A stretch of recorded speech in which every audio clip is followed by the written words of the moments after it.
D'une conduite éthique passe ainsi par la recherche de finalités justes et le développement d'une capacité à maintenir un juste rapport à soi-même, fidélité à ses valeurs, ses convictions, aux autres, respect de leur singularité et de leur liberté, aux institutions qui définissent le vivre ensemble, respect du droit, et à l'environnement dans lequel nous nous trouvons, mais aussi à être attentif aux résultats prévisibles ou obtenus du fait de ses décisions et actions au-delà des registres de convictions et de valeurs. C'est ainsi que Paul Ricoeur définit les 3 éléments qui contribuent à ce qu'il soit possible d'entendre par visée éthique la vie bonne, avec et pour les autres, dans des institutions justes. La vie bonne, pour soi, est une éthique de l'ordre personnel. Elle repose sur le développement de la personne dans ses différentes facettes et demande de développer une saine estime de soi. Avec et pour les autres correspond à l'éthique de mutualité. Vivre avec les autres suppose de développer ses capacités de communication, des valeurs de tolérance et de respect mutuel.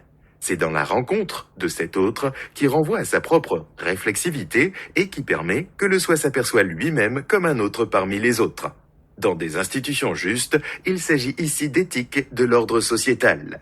Elle vise en particulier à développer le sens de la justice, le je qui rencontre des tu, vit aussi dans une société, dans des institutions.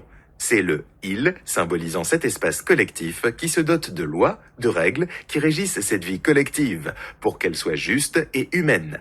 Ces 3 niveaux de la visée éthique sont indissociables et complémentaires pour un vivre ensemble, pour que l'action sociale et médico-sociale prenne tout son sens.